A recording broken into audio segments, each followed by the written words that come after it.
Welcome to Tenor Tech, where I solve the problems you didn't even know you had. You already have the basics, so start now. Install the Autoflow plugin and confirm it's enabled in Figma.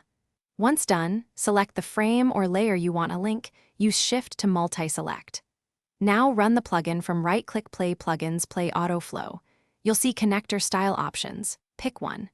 Doing this first gets you visible lines immediately, so you can iterate without recreating links later. Make sure your layers are named clearly to keep connections obvious. Now continue by creating and refining links. Click the source element, then click the target element to draw a connector. If you want orthogonal routing, hold Alt while drawing. Once connections exist, open the plugin panel to change arrowheads, stroke weight, color, or dash styles. This improves readability and hierarchy.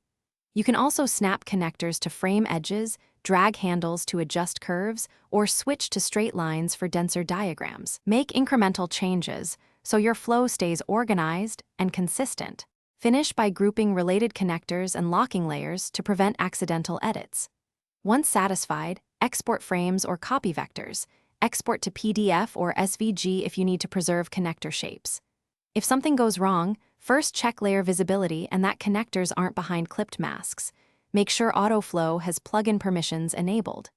If connections disappear after moving frames, rerun the plugin or use the plugin's reattach option. This restores links without rebuilding everything from scratch.